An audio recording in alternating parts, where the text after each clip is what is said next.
animals, we crave the ability to be we. I know it's called me undies. We undies might have sounded differently, right? Is it a disco now? Yeah, it's the after party, so it's now we go with the flash. My goal in life is to be a laptop sticker. Me too. And despite the best ministrations of your wife, you still look ugly. It's a great honor, Mr. Jaffe. It's always nice to be with you. I'm so happy to be with you. I'm honored. Thanks for doing this, too. It's a real service to the community. Thank you for doing this, Joseph, for doing Corona TV in general. And it's your gift to the universe, and it's appreciated. Very human, and I like that. Look at you! You are insane! How did I do that? You're insane! Hello, everybody. Welcome to Corona TV. I am in San Francisco today, and look at the beautiful giant redwoods behind me. Now, my guest today, Faith James, she's going to have to work out why I have the redwoods in the background. So that is your challenge, Faith, is to work out why this is my background. But it's going to be a great show because my first boss, but really what I would describe her is an old friend, although that is not a reference to her age. But in terms of the fact that we met 23 years ago when we worked together at Ogilvy and Mather. And we're going to do some reminiscing today, and we're going to talk about whatever is on Faith's mind. Now, today is International Stuttering Awareness Day. I chose this day for a very simple reason, because our ex-vice president and future president, Mr. Joe Biden, has suffered from stuttering as a boy. And not only has he figured out how to be an orator, how to speak, how to lead, but he has certainly inspired others along the way. And so I just wanted to do a little bit of a shout out to people that have struggled, whether it's stuttering or whether it's shyness, whether it's whatever has held them back in the past. The bottom line is you can overcome this with the help of community, with the help of love, with the help of unity, and with the help of the ability to be hopeful, positive, and optimistic. So Chris Brogan is here, the host of the most awesome backpack show every morning at 10 a.m. Chris owns the daily streaming 10 a.m. slot.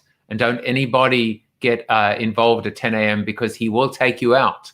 He will take you out, and it will be painful. No, I'm just kidding.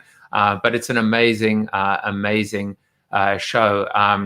And he said he likes the shout out. Joey's here. He said, I just ducked out of watching Lynn Bigger at Visa and Megan Rapinoe to watch your show, just so you know. Well, I do know, and I do appreciate it. Lynn was not able to come on the show as part of the ANA CMO series, but I hope that she will come on the show at some other point in time. Thank you, Tom, who said great message around stuttering. And of course, Mr. Stephen Rubin is here. I'm glad that you're watching, and I'm sure I will see you in the after show as we often do. But today we're going to focus on the one, the only Faith James. And I won't go into her background now because I'm going to take you through that and her bio and her credentials. And the best way to understand and appreciate those credentials is just to see her in action, because she is unbelievably dynamic. So I couldn't be happier to have her on the show today. So let's just do some birthday shout outs. Ritu, I think Ritu Trivedi is going to try and watch the show. Maybe she's out there. If you are, just say hi. Jeff Burkett on LinkedIn, Greg, Pratik, Samantha, George, Danish, happy birthday to all of you wherever you are out there. Well, today's seated soliloquy has to be connected to my guest in some way, shape, or form, and it does, because it's called Big Dreams, Small Planet. And I wonder what I mean by that. Well, you don't have to wonder, because Let me tell you. When I came to this country in 1997, I worked at Ogilvy Mather, and my first boss was my guest today. I ended up working on IBM brand, but instead of the flashy and glamorous part of the business where we got to create 30-second spots and lounge at the fancy shutters on the beach in Santa Monica as we filmed and produced these spots, I got to work on small and medium business. Thanks a lot. My job was to convince small and medium businesses that Big Blue actually gave a damn about them. Yes, the same Big Blue that peddled mainframes, RS-6000s, and AS-400s. It was actually a glorious time to be a part of a defining period in IBM's pivot from Big Blue to big data, from mainframes to Watson and AI. I actually write about this incredible becoming in Built to Suck. The positioning of solutions for a small planet was the beginning of this journey where, for the first time, the company embraced its heresy by showing real people in their commercials as opposed to boxed servers. This work for their consulting arm called Global Services was era-defining. There was one more piece to this puzzle: diversity. I also got to work on the diversity business. The African-American account supervisor and the white male from South Africa. We made a great team. We kicked ass. If I remember the inclusivity checklist, and yes, it was a mandated checklist because sometimes that's what it takes to put a stake in the ground. Woman, African American, Asian American, Native American, gay and lesbian, mature, handicapped, token white male was optional. The work we did then stuck with me and sticks with me now. It's a retrospective of change and a commitment to change that can never be a one and done. It simply must be renewed and rededicated each and every day, week, month, and year. What worked for IBM with both small and medium business and diversity was a 1-2 punch of walking the talk, following through and coming good on promises, and the superpower of staying power. In other words, doing it for long enough, endurance.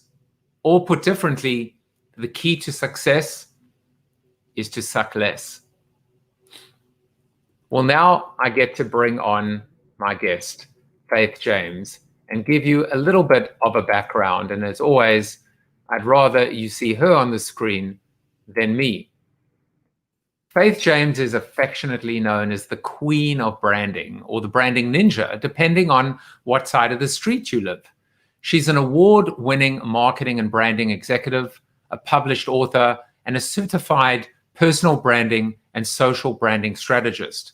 She is the CEO of the Personal Branding Consultancy, an agency that helps forward-leaning female entrepreneurs and a few enlightened men build a standout brand and improve their professional reputation in the marketplace.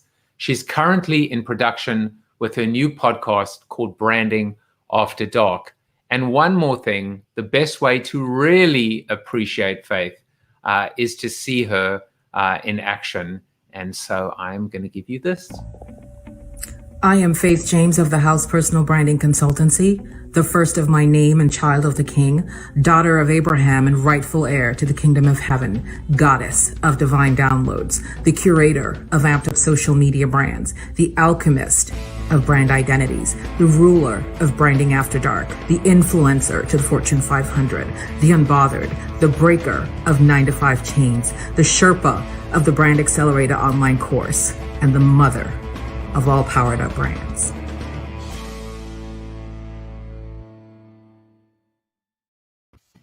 How's that for an intro?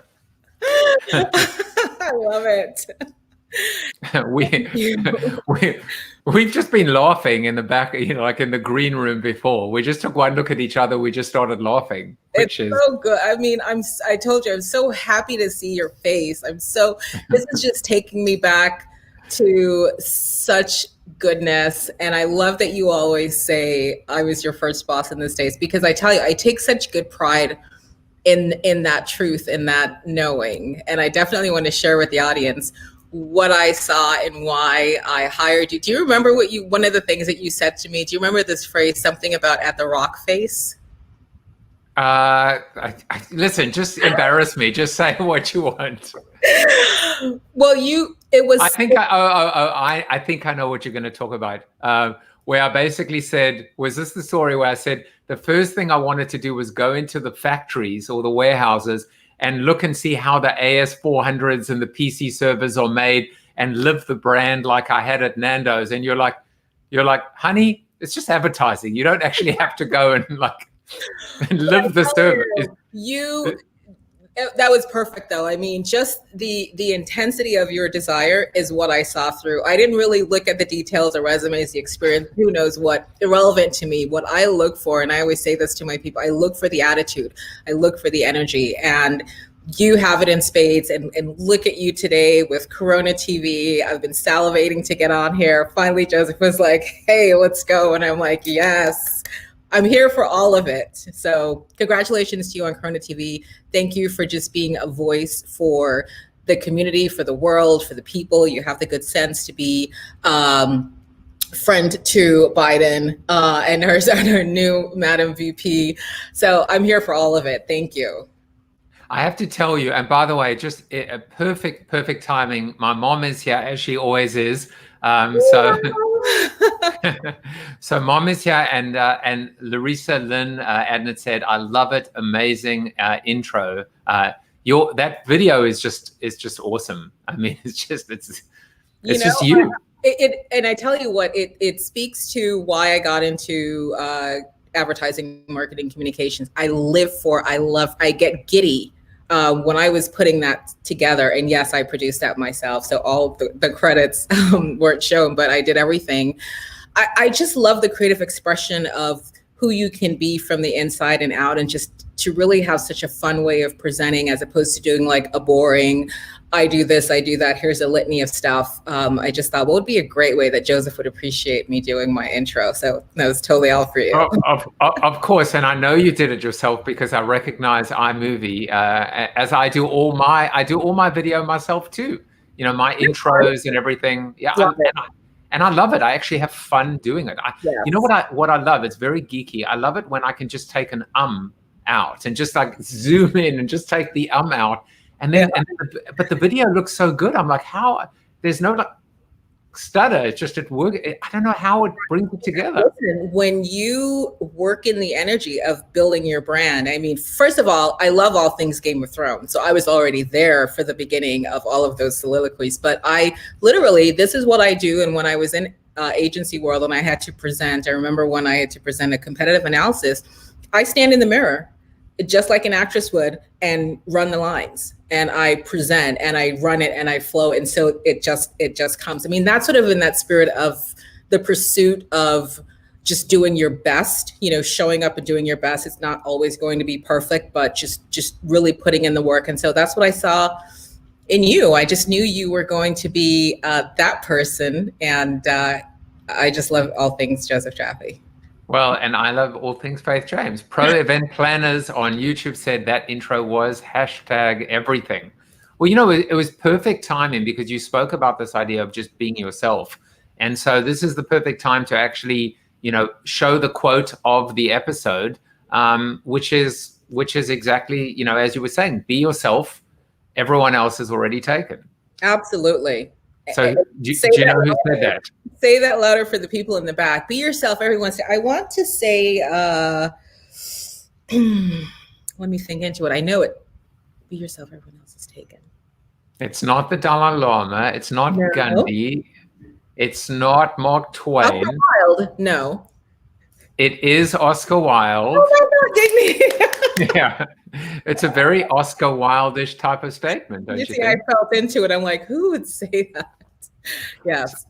So I thought we'd play a little bit of a game as we reminisce, which is to go back. And of course, you and I continue to work together the whole time, but we had a bunch of management supervisors that change. And by the way, most of them have come back to me through the show. So let's look at them. Richard, oh my God. Richard Bonner Davies has contacted me through the show, and which was just amazing. Okay, so here's another one. Lou Avasano. Yep. Should we keep going? Oh, go for it. Peter Intermaggio, and they're all still in the business, which is kind of cool. I tell you, have I been a lucky girl or what? Keep going. All right. So next, of course, has to our Egyptian goddess. Shout out to Gada Hamuda from Egypt. Yeah, Gada has also, contacted me through LinkedIn, which was amazing. And then these were basically our management supervisors, but I had to include 2 other people, which were, of course. Oh my gosh, Matt and Robert. So let me just say, because I want to touch a little bit on that whole thing that happened with the Richards Group. Just obviously being always, when I did IBM and in any meeting, I was always only Black female, certainly only Black female West Indian. But I don't want to miss the opportunity to shout out giants of humanity in our industry. And I have been so blessed to have worked with every single person that you've put on that screen have just showed me such grace and such care, such good care. Matt Ross, I remember when I was going out for surgery. I had to have major surgery. I was going to be out for 6 weeks. And, Matt basically was just like, whatever you need. I mean, literally when I was like, oh, I may have to be out for 6 weeks, he was like, no worries, whatever you need. I could take like the black car to my doctor's appointment. I remember once I was in Paris. This is when we were doing a small business campaign again out of Ogilvy, Paris. And it was going to be over Easter.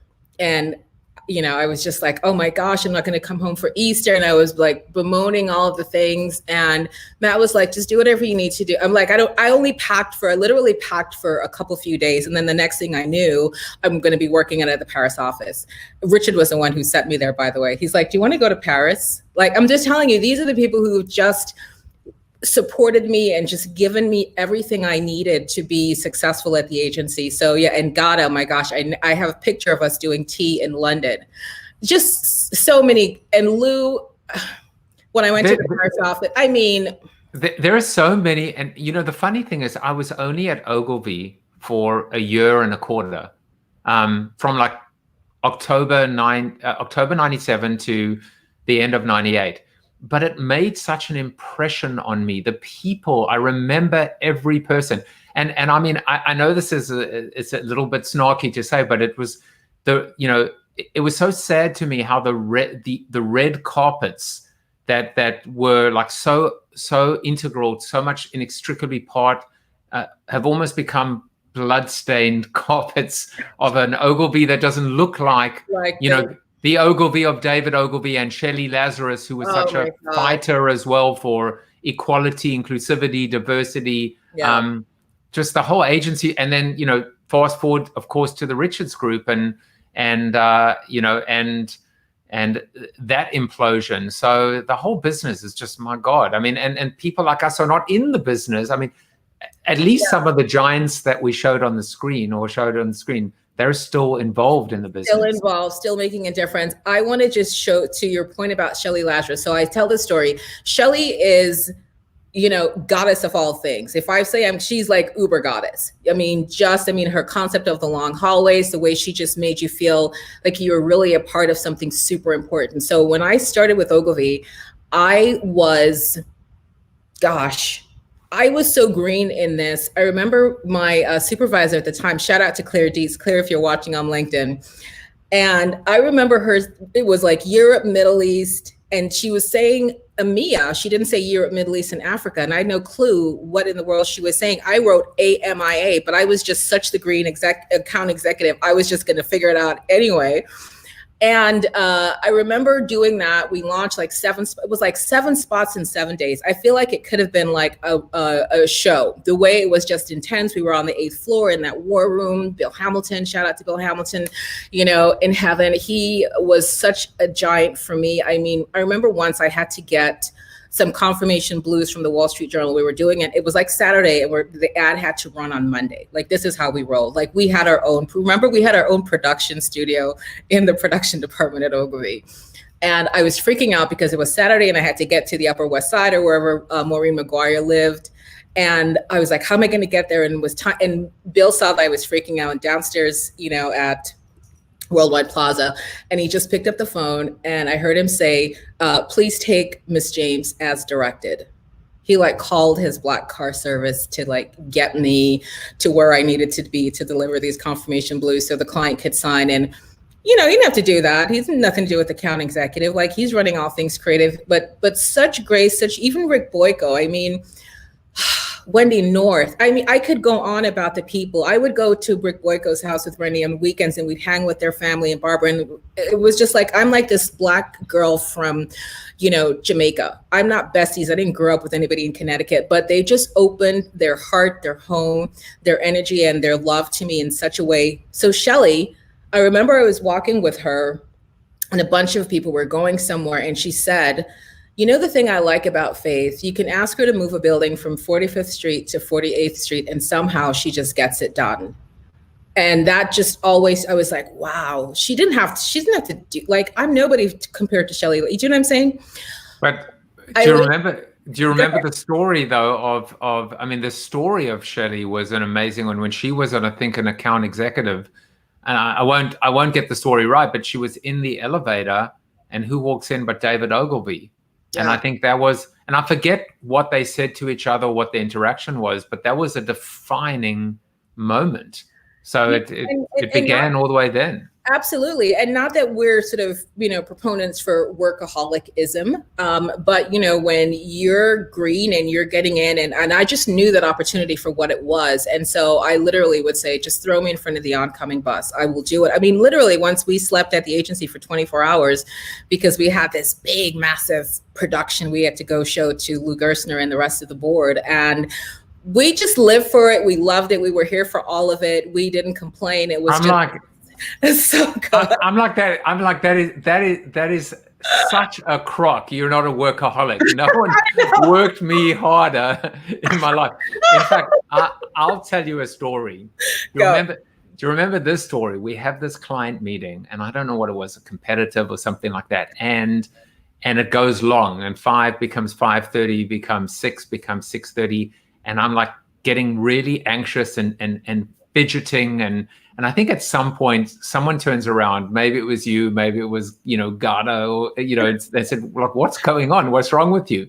And of course, I was the diligent A. I never said a word for the most part. I took my notes and I said, and I kind of looked at it, I said, I'm asking my girlfriend to marry me tonight and I need to go. And then, and then everyone looked at me kind of, and they were like, well, get the hell out. Why didn't you tell us? Why just leave now? And Terry was sitting in the, had been in the lobby for 45 minutes. We went to the Lion King that night. We went skating at Rockefeller Plaza. And that's when I asked her to marry me. But it was just that meeting that went as they often did. And I was just, as they often do. If you weren't in the industry you didn't really understand that work didn't stop at 5. And I just think for me, it just built a lot of my work ethics. It just built even more so character for where I am now. But I didn't want to leave without saying this section without talking about Shelley. When I resigned and I got recruited to McCann Erickson to go work on Lucent Technologies. Shout out to the baby bells that are no more. But she wrote, so I just sent an email thinking, we worked in, war room situations. She knows my face. Let me just at least tell everybody who I worked with that I'm gone. She didn't have to respond to me. Again, she's Shelley Lazarus. I get a letter on her stationery, her red-backed stationery, a letter, handwritten letter of goodbye that says, thank you so much for everything that you've done. We couldn't have launched the IBM television campaign without you. Hope our paths cross in the future. I know the team at McCann Erickson well. Right? No words. So that's the place that I've come from. So while I definitely want to get into the Richards Group and they're too black, I want to make sure I lift up and I celebrate those who have just always rested in humans and humanity, and seeing people for the work that they do and the potential and not the color of their skin. So yeah, we had some really fun. Listen, never shy away from hard work and challenging times, and it all comes with the territory, but just, are you in the trenches with the right people? Oh yeah, I mean, you said it perfectly. And I want to ask you one quick follow-up question on that, which is, I've never worked so hard in my life as I did when I was at Ogilvy, and the intensity, and I think it was 65, 70, 80 hours. It was just, but I loved it. And I wanted to be there. We all felt, and we were all, do you think, especially now when we look at millennials and Gen Z, that work ethic, is that work? Because now we live in a world that tells us to have 4-day weeks and balance, but at the same time, I almost feel like there's a work ethic, that intensity that's just gone. Do you think that that's happened? I agree. I think what happens is, and for me, and I always see these news comment, I say, why can't people just fall in line? I think what was so brilliant about IBM and the Ogilvy relationship. So first, let's recall that IBM fired 48 different agencies and coalesced their entire movement behind Ogilvy. So the people who got on board understood the magnitude of what we were being tasked with, what we had to really step up and shine and do, because all eyes were on us, right? So that was the number one thing. So we got behind that movement of really, really buying into, the vision that Shelley had, the long hallways concept, the fact that I could go work at the LA office with the software team and still be part of the New York whole. It was great. So I think the idea of not having something that you really can get behind that's bigger than yourself, right? So you talked about this idea of really transcending a brand from being, stodgy big blue, nobody gets fired for buying IBM, to now really wanting to be seen as this more relevant brand. Solutions for a Small Planet was just the most amazing, brilliant, the photography, the work, I could just go on.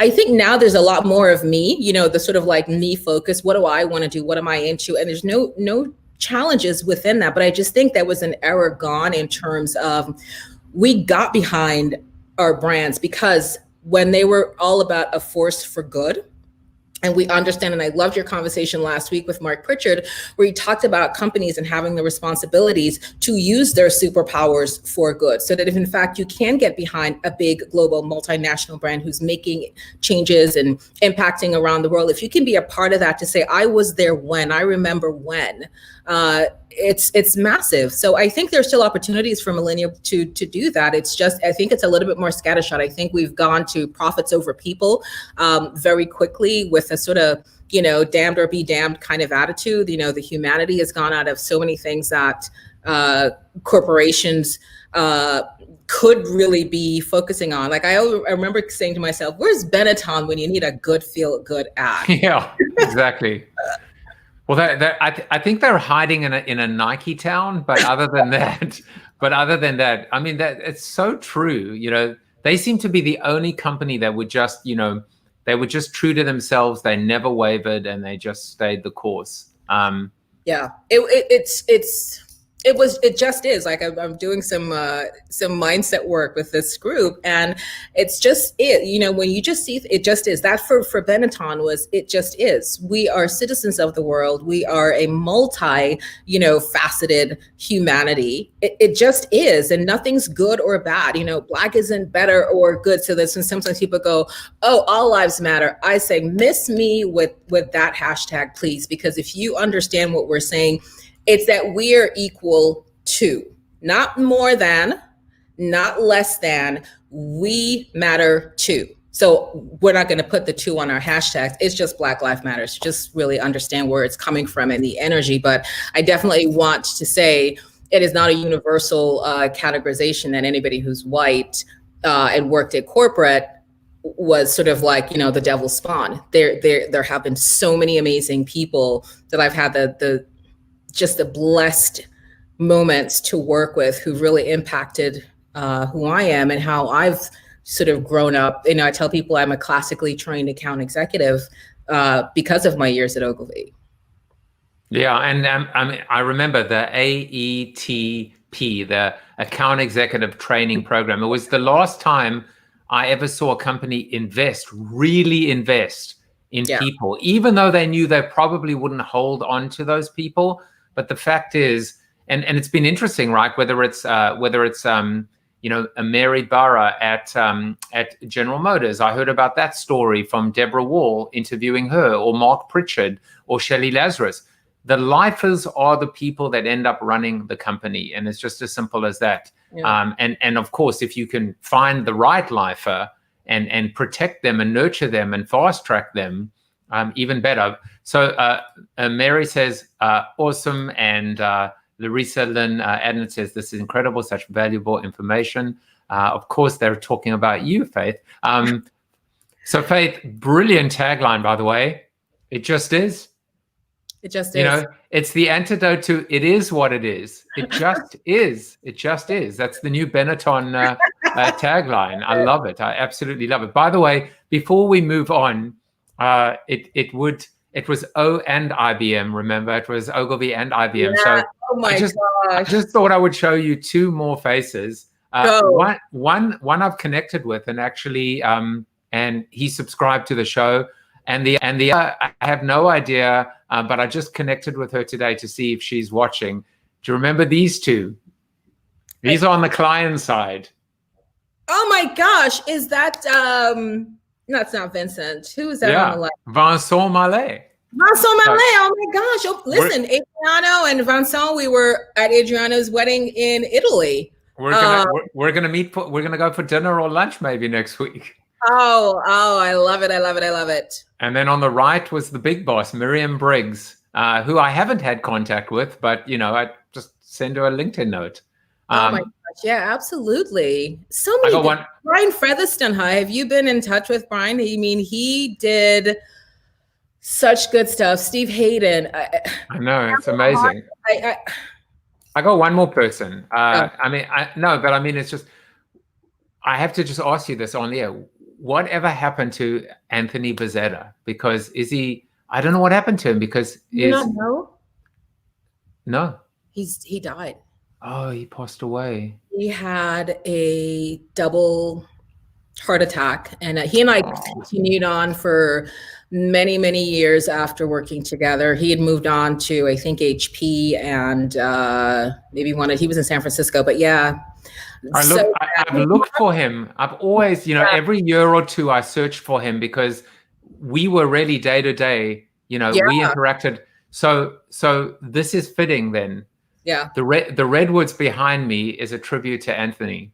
And I'll tell you why. I went to do a radio shoot we went and recorded all these radio spots with small and medium business owners in San Francisco and Sausalito and Tiburon. Right. And I'm like at the Nico Hotel, like life is good. And then it got even better, because I think you said to me, well, Joe, we need you to stay in San Francisco for 3 to 5 more days while they do the post-production and then go in and listen to the spots, etc. Your job is basically just to take Anthony around and show him a good time, basically. So we were. Oh my God! I'm like, unlimited budget. So we went and saw the redwoods together. We went to Alcatraz together. We went to Sonoma together. Wow. We had the best time. I got to see San Francisco. It was only a few months after I'd come into the country. So, I always think of the redwoods, and I think of him. And so, we send praise to his family, and his mom was the one who called me, and many years ago, and let me know. I was really saddened to hear that. Well, you know what? It's very appropriate, and I'm sure he is. He's looking down and smiling at this little reunion as well. Well, Faith, we're going to do a little bit of a fast forward or fast track, and I want to make sure that we talk about 2 additional things.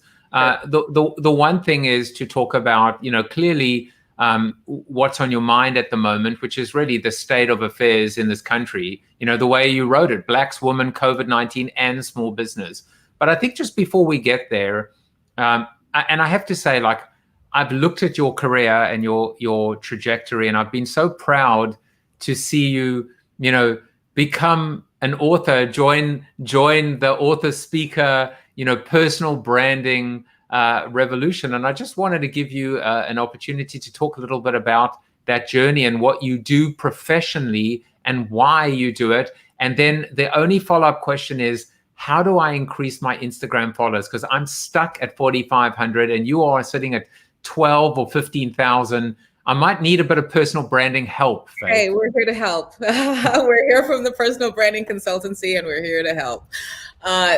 Listen, I am just so blessed to love what I do. And so for me, when we're joking before about working really hard, it's nothing for me to be working till midnight on something that I'm doing for my business, for my clients. I just absolutely love it. The transformation that happens when you say to somebody, and I say this often, you are the CEO of you. I need you to govern yourself accordingly, and put them in that mindset of what that truly means to be the CEO of you, and the responsibility that comes along with that in terms of really sort of showing up in your superpowers and being that voice, that light that God imbued you with. And your whole responsibility is to go do that for the rest of the people.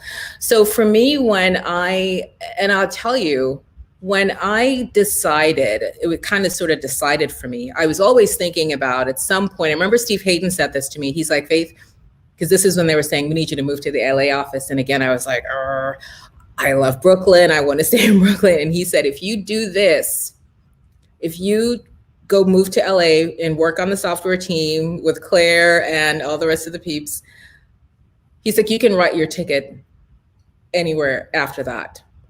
Some of the best advice I've gotten, because it's exactly what's happened. So after recession, started consulting. By now I'm in Minneapolis. I'm working at Hunt Atkins. Shout out to all the people at Hunt Atkins, Carmichael Lynch, et cetera. And I was thinking at some point I wanted to go out on my own, but then, being the classically trained account executive, I'm like, let's get the Excel spreadsheet. Let's work on the charts, the numbers. How much money do we need to have in this account before we actually move and before we actually take off? And the company that I was working with at the time, the CEO, it was a Thursday, I was at a conference. He called me and he basically was saying, you do such a great job with the analyst. I was at a behavioral science market research firm by this point. I need you to move to New Hampshire to manage and rally the research analyst and just be that source and that light. And so in that moment, I had to make that decision, like, whoa, can I see me in New Hampshire full time? Not really. I just moved to Florida. My fiance, boyfriend at the time, now husband, Jim, we're just like, getting together in our house and all that kind of good stuff. So the decision really was made for me. And so in that moment, I literally was like, after I hung up the phone and basically told him no, I was like, holy crap, like 66% of my money just walked out the door. What the heck am I going to do? And so knowing that I'd always wanted to be the CEO of me, I just decided I was just going to go for it. It's just, what do you know? Branding, take everything that you've learned from working on these multinational Fortune 500 brands, do it for yourself, do it for the people. And so many people get transformed when they realize that they have other options, that they can do something else. I think it's the number, something like 99% of all businesses in the US are small businesses. A predominant number run by female. And so if I could be that voice, that light, that guide that says, look, this is a way to it. Sometimes I joke and I say, I am the founder of the Underground Railroad for corporate exec who want to escape. That's why the breaker of 9 to 5 change is in the intro. But to be a force for good and showing them how to do it. It's not just quit your job and here you are, but it's really understanding your why. Simon Sinek says this, and I quote this all the time, nobody cares what the hell you do until they know why you do it. So for me, my why being helping anyone who's desirous of it. And again, because I say I only work with leaning forward people, I'm not here to convince, I'm not here to pull, I'm not here to cajole. If you want this, you want to be the CEO of you, you want to have the true definition of freedom, which is to be, do what, with whom, when, where, why, whatever, all of that, you're here for all of that, then I want to be that person to help you and to show you how you can stand out, how you can build your voice, how you can open up that small little door and just peek your head in. And say, what, I do have a message and I am going to share it. And it's just a matter of framing how you present that, but everybody can be if they're about that. Well, there are two critical elements there. The one is to just repeat what you said, which was this idea that when people recognize the power within, what they're capable of achieving, or even recognizing what is capable to achieve, what is possible to achieve, that's when they flourish. That's when, when they grow, you can see that instantaneous growth.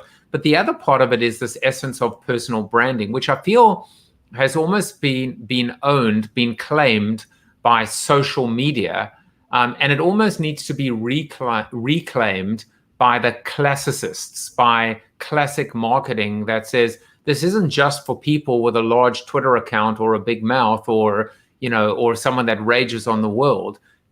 So what is your definition of personal branding in all of this? Absolutely. So the personal brand definition is literally you showing up, and that people who see you have the clear perception in their minds of what it is that you want them to think about you. So said differently, how you want to show up, that when people see your name, when somebody says Joseph Jaffe, immediately smart, witty, funny, global, all of the things that you want to be exuding, that's what's coming through. So if I were to say to you, let's just because I do this in my events all the time. So just imagine I just flashed up a picture of Steve Jobs. And I want you to, and the audience can play along. When I say Steve Jobs, type in the chat, in the comments, what words, descriptive languaging comes to mind when I say Steve Jobs. Okay, so what I'm gonna do is wait a little bit, because there's a little bit also of a lag and a delay, but that's a good exercise as well. So then we do that, and then you will see, you'll have similar languaging. Melody may have, Larissa, whoever else is out in LinkedIn, YouTube, Javich's TV, wherever they're watching from, you will start to see similar languaging, and then I will then ask the follow-up question. So how did you know Steve Jobs was this, and this? Who here has met Steve Jobs? Who here has sat down and had a coffee with Steve Jobs? How do you know he's these things? How do you know? And it's because it's observed. You observe Steve Jobs in his being. You observe him as he is building, as he is communicating, when he's on the media, whether it's TV or radio or blogs, you observe him. So the full essence, the full experience, it's no different than when you go to a fashion show, whether it's New York Fashion Week, or you go to a museum and you look at a collection. You don't just analyze one picture. You look at the whole work and say, what is this body of work? I'm feeling, a sense of, rebellious, and I'm feeling a sense of anxiousness. So it's no different than when you think about the tone of voice of a brand. When you say Big Blue, IBM, there are going to be some known usual suspects and commonalities that come up. How does, Mary, who's in the UK, have the same languaging that Melody has in South Florida? It's because it's the observed behavior. So it really is the impact of how you show up 360 degrees. Whether you're being casual, I run into you, Joseph, at a TED Talk. I see you on the beach, in Southampton. I see you, at a conference in Milan. How are you being? That becomes the essence of your brand. So really that is at the forefront of everything, because then once people buy into your brand, once they buy into the notion that this is somebody who cares about humanity, Joseph Jaffe, he's taking his time to bring people together from all walks of life. He's a connector. He's caring. He's, then you can do anything. When Joseph is doing X, Y, and Z, oh, well, I know his brand is about humanity and caring. So if he's selling this thing, I'm down with it. You've got to really have that. In other words, like your cape, it becomes your personal brand. Listen, all I can tell you is two things. Number one, I'm going to have to put that in my new intro. And number two, the check's in the mail. But I love it. but there are two aspects to it, right? One is what I often say is, everyone and everything brands. So every interaction, and I think that's what you said, which is even the casual interaction, does it enforce and reinforce the brand positioning, or does it detract from it, and does it create some kind of a disconnect? And the other thing is, it was interesting. Did you see some of the comments we had? I don't know if that is Steve Jobs or me, but because these came in afterwards. Business magnet. Well, I think that must be Steve Jobs. But these were things that did come in for him. Winner, big brain, serious, black shirts. I would have said, the obvious one for me was visionary, in terms of. But the other one of late, which has almost been a detractor, is a bit of an SOB, that he wasn't a nice man. He really wasn't a great guy. And that's where I struggle sometimes. Yeah. And not to make a nice little, not so subtle segue to what else is on your mind at the moment. But the big question becomes, can you be an effective leader and also be an absolute SOB?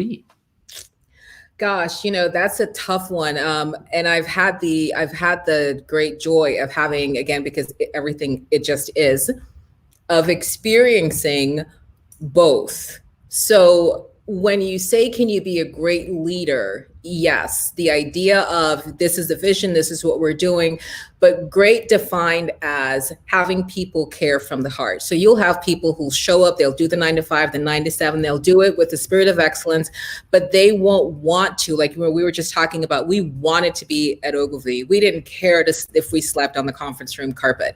We were happy to be a part of that whole movement. Can you be an SOB and be a great leader temporarily? If people sort of get transactional and they say, I'm going to be at this company because I need this cash, but I'm going to be always, sort of looking or updating the resume. I think it wears thin after a time. But certainly the attributes of what a great leader is, obviously being visionary and being able to make decisions decisively and being sort of fearless, if you will, certainly you know how to lead the company. But I always say, when you want to think about being a leader, you've got to at some point in time look behind. If nobody's following you, you're not really leading. So am I following you or are you dragging me behind you?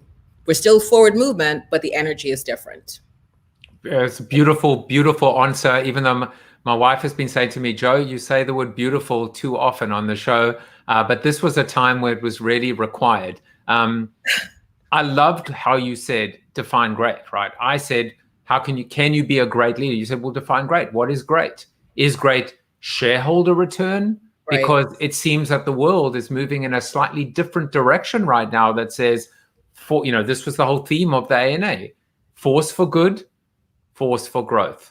And as Mark Pritchard said, if you are good, if you focus on force for good but not force for growth, well, then you're a philanthropist. Mm-hmm. If you focus on force for growth and not force for good, you're a mercenary. We can be both. We need to be both. Exactly. They're not mutually exclusive. And I think, when I hear people say the reason they're voting for Trump is because he is great with the economy and he's signing stock market gains and all this kind of wonderful thing. And I say, in fact, one of my money managers said this, and I was like, well, you were bullied, because he shared this with me. I'm like, you were bullied. You didn't love life when you were being bullied. I said, but here is a president, and that is exactly the environment in which he is creating and curating for not just us, but for the future. So what do you want? To have the millions, but live in fear? Your kids are being bullied, but hey, we're millionaires. Or is it that you want to also have some humanity and some compassion and say, you know what, maybe I get $750K on that return. I don't get the full $1 million, but am I okay? Jesus tells us, what good is it for a man to profit the world and lose his soul? I don't need to lose my soul, not for anybody. And I just wish that there would be a little bit more of that humanity and caring. If we had to pick, let's say it couldn't be 50-50, the scale can't be balanced. I'm going to lean human all the time. I'm going to lean compassion all the time. I'm going to lean. Do you need yet another 24, gold-stemmed glass? Maybe not. Listen, I'm not begrudging anybody their riches. You see me, I love the zhuzh, I love the joie de vivre, I love flying first class and all of the niceness. So please do not get it twisted. But if I had to pick humanity, right, over just, untold wealth, I still want my wealth, maybe not untold, but we just have to put people first. We just have to care about humanity. We've got to care about the planet. I mean, there's so much going on. There's just it's too much profit over people, and I will never be down with that. I actually thought of I don't want to say, I'll tell you the story. By the way, Tom said amen. Sacrificing the soul for a person or company never works in the end. I was having a bit of a conversation on Facebook today about the whole, Amy Coney Barrett confirmation, and specifically this idea of compromise, and why not just postpone this fast track, this, I believe it's illegitimate. Some people believe it's legitimate, but let's just say, why not just postpone it until after the election, where healthcare doesn't come into play and where the contesting the election results doesn't come into play. And it got into a whole, I got into a whole discussion, and someone sent me a private message, and they just said, I just don't understand how people feel the way that, the argument against me. And I don't know whether I said it or he said it, but this idea of being on the right side of history. Oh, no, I said it. I said, at the end of the day, this election actually is going to come down to this thing, this question. This is a golden question.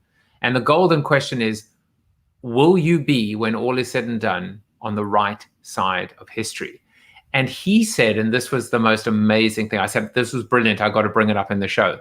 He said to me, there are so many people that will inevitably end up lying to their grandchildren about who they voted for. And I thought, that is brilliant. That's what it comes down to. In your heart.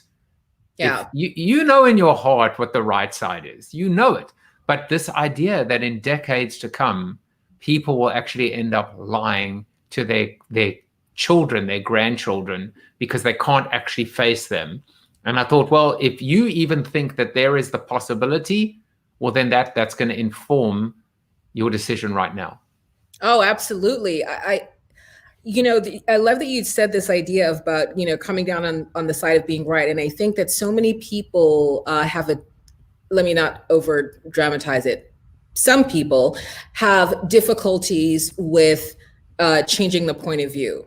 That in fact, yes, you could have said, I didn't have information back then why it was important for this law to be enacted, but now I've gotten additional information and I stand corrected. Why can't we say we stand corrected? Listen, I lived in New York City for 22 years. I, at one point, heralded Donald Trump as somebody who's just like a go-getter. You know what he did? He came in with his team and his money, whatever, and he fixed a woman's skating rink. Like, the city had been just like hemming and hawing with this thing for nobody could skate. It was just like almost going sort of derelict. And he came in and he fixed it and open. And I was like, there you go. That's somebody who's like, just go get it done. And then let me tell you, absolute power corrupts absolutely. And the person that he is and how he's being and the way he is and the fact that he ridicules people who with handicaps and he debases the very existence of women. And you're telling a Black female woman of Congress to go back to her country. She is from the United States of America. So for me, being an islander, I'm very, very aware of those sort of overt yet subtle nuances.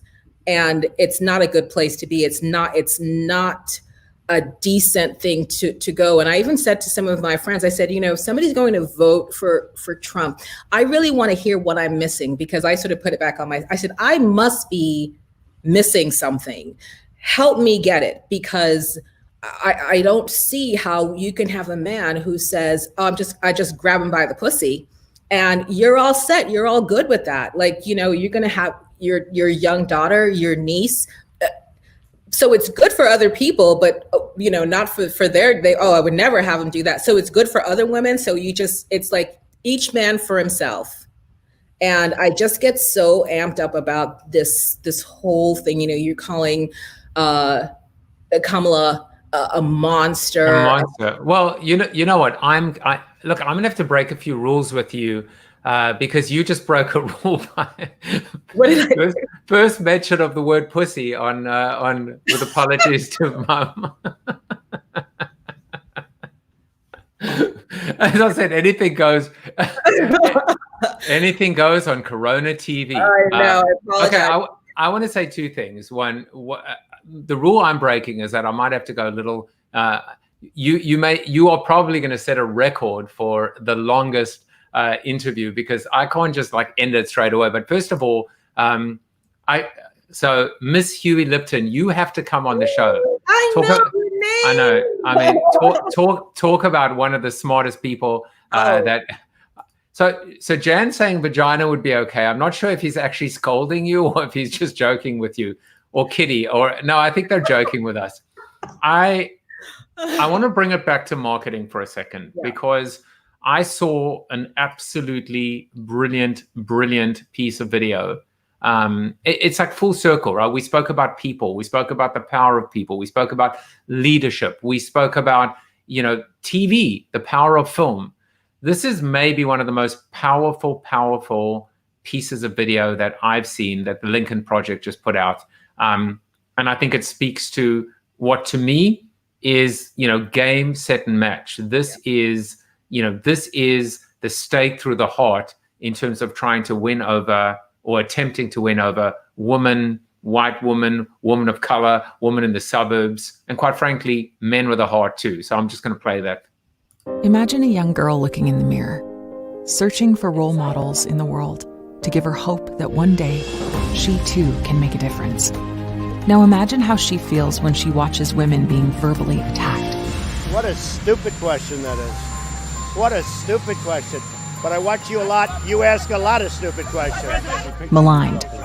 And this monster that was on stage with Mike Pence, who destroyed her last night, by the way. Belittled. I'm not thinking, Mr. That's President. okay. I know you're not thinking. You never do. I'm sorry? Harassed. Blood coming out of her, wherever. Insulted. And I'd look her right in that fat, ugly face of hers. I'd say, your daughters are listening and absorbing that message right in front of your eyes. Now imagine a different future for her. A future with a president who doesn't just value a female voice, but chooses one to be his right-hand woman. A strong woman. A woman with compassion. A woman unafraid to take on a bully. And I want to add, Mr. Vice President, I'm speaking. I'm speaking. A woman who not only believes in the American dream, she embodies it. Imagine that little girl in the mirror, because that little girl is yours. And your actions on November 3rd will define who she sees. Vote for change. Vote for her. The Lincoln Project is responsible for the content of this advertising.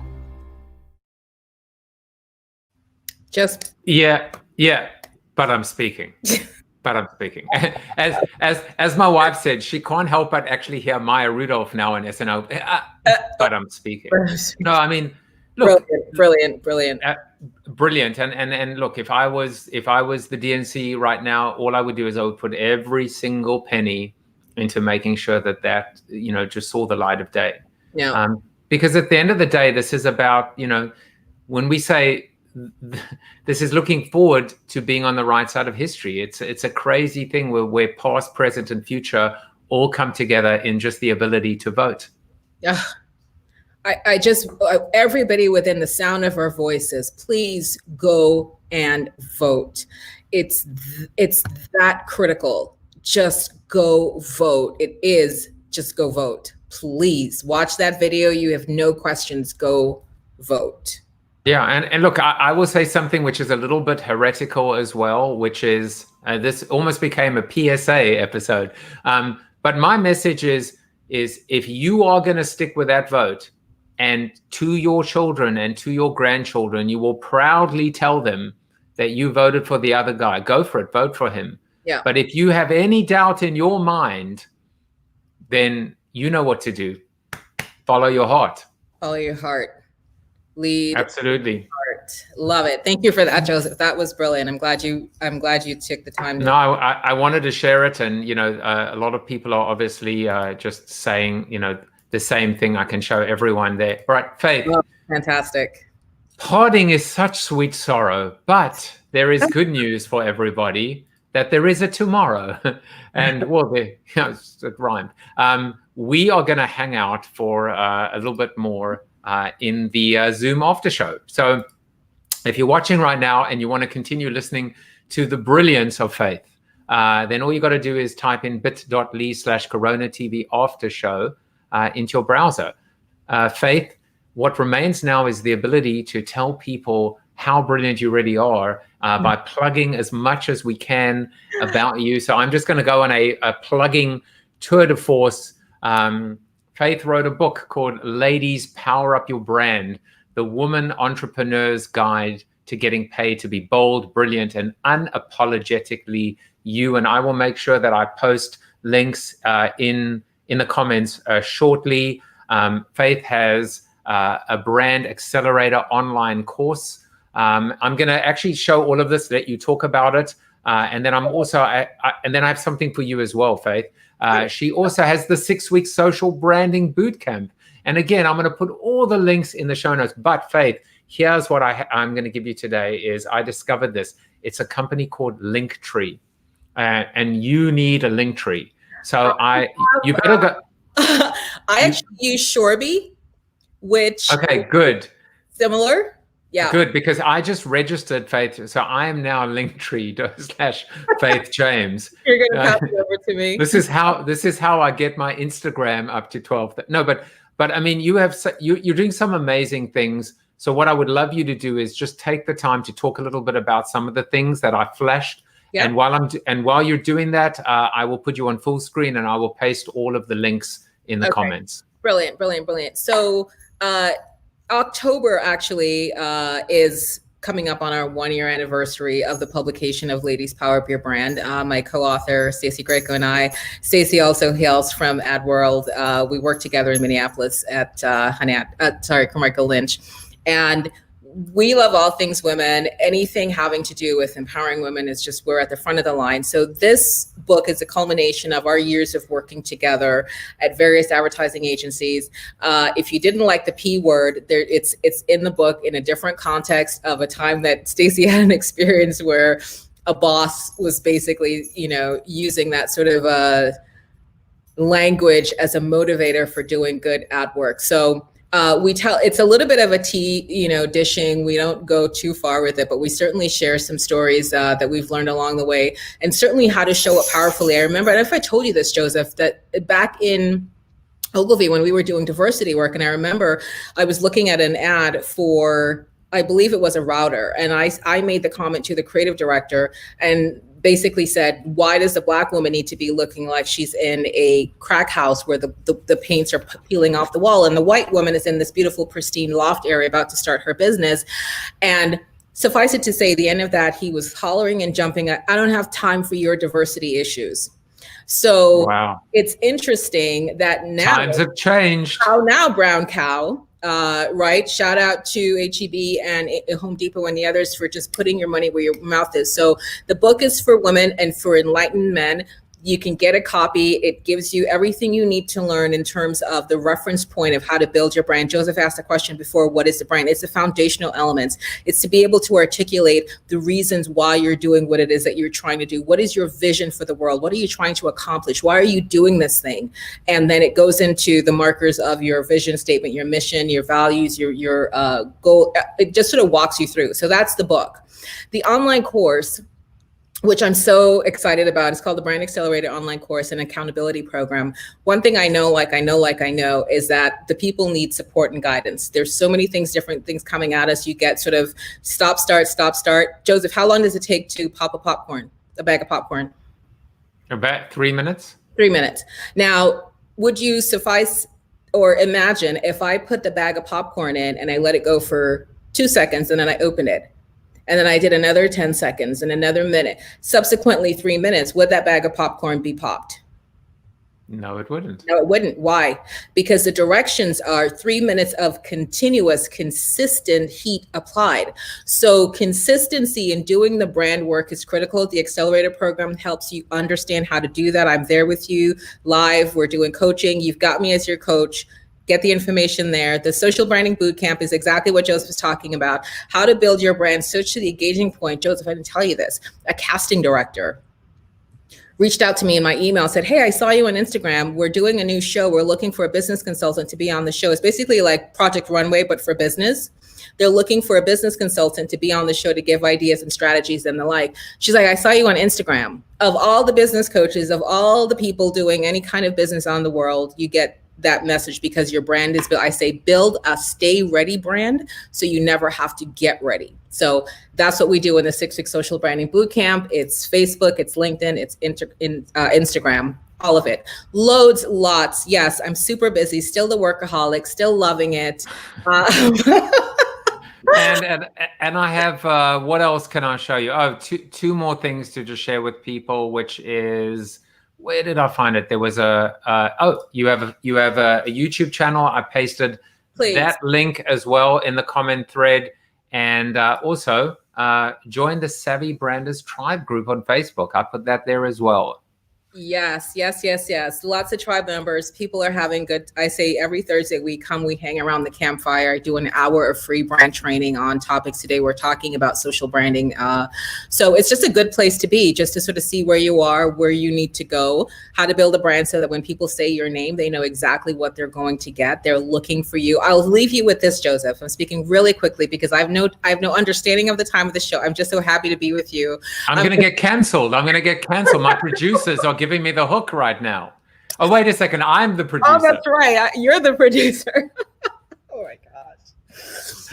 Oh my gosh. I totally lost what I was going to tell you just now. What was I saying before you did you were saying it's time for the Zoom after show, weren't you? It is time for the Zoom after show. It'll come to me. Join us in the Zoom after show. If you are free for how long do we have, Joseph?